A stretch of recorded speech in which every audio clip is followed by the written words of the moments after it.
Hello বন্ধুরা, আসসালামু আলাইকুম। তোমরা সবাই কেমন আছো? আশা করি ভালো আছো। আমিও ভালো আছি। আজকে আমি হাতে মাখানো মুসুরির ডাল ঘন করে রান্না করব।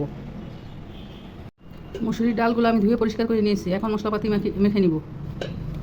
পেঁয়াজ কুচি,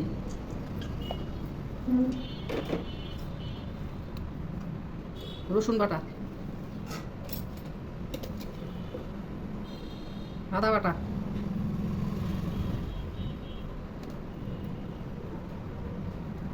হলুদ, মরিচ, লবণ, ধনিয়া একসাথে দিয়ে দিব। সব কিছু একসাথে ভালো করে মেখে নিব। এখন তেল দেবো না, তেল ছাড়া এখন মেখে নিব। পরে বাগার যখন দিব তখন তেল দিব। সব কিছু ভালো মতো মেখে নিব।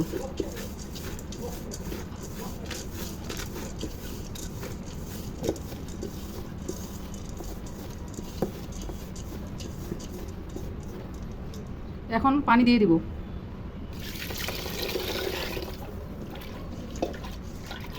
পানি আরেকটু দিয়ে দিব। এখন পানি দেওয়া হয়ে গেছে। এখন চুলায় চাপিয়ে দিব। ঢাকনা উঠাই দেখি, ডালে বলক চলে এসেছে। এখন ঢেকে দিব।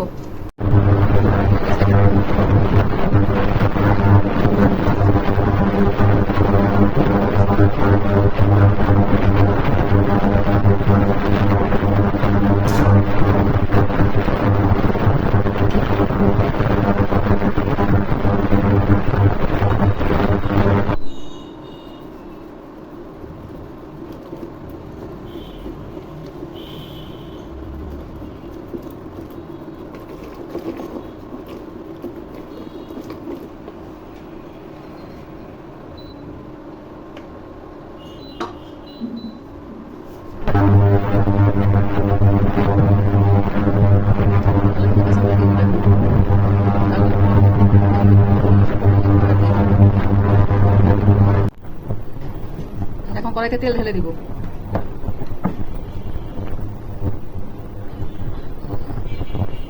শুকনো মরিচ দিয়ে দিব।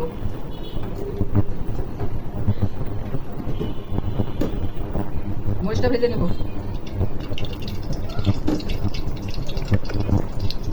মরিচ ভাজা হয়ে গেছে। এখন পেঁয়াজ কুচি দিয়ে দিব।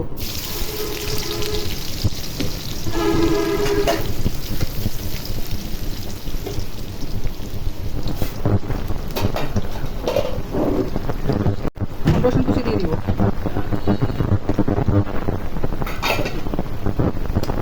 পেঁয়াজটা ভেজে নিব ভালো করে। এখন রসুন আর পেঁয়াজ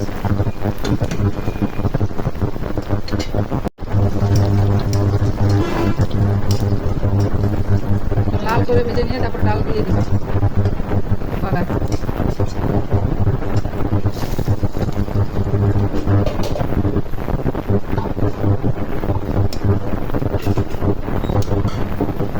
ডাল দিয়ে দিব। ঢেকে দিব 5 মিনিটের মতো। শুকনো রান্না হয়ে যায়।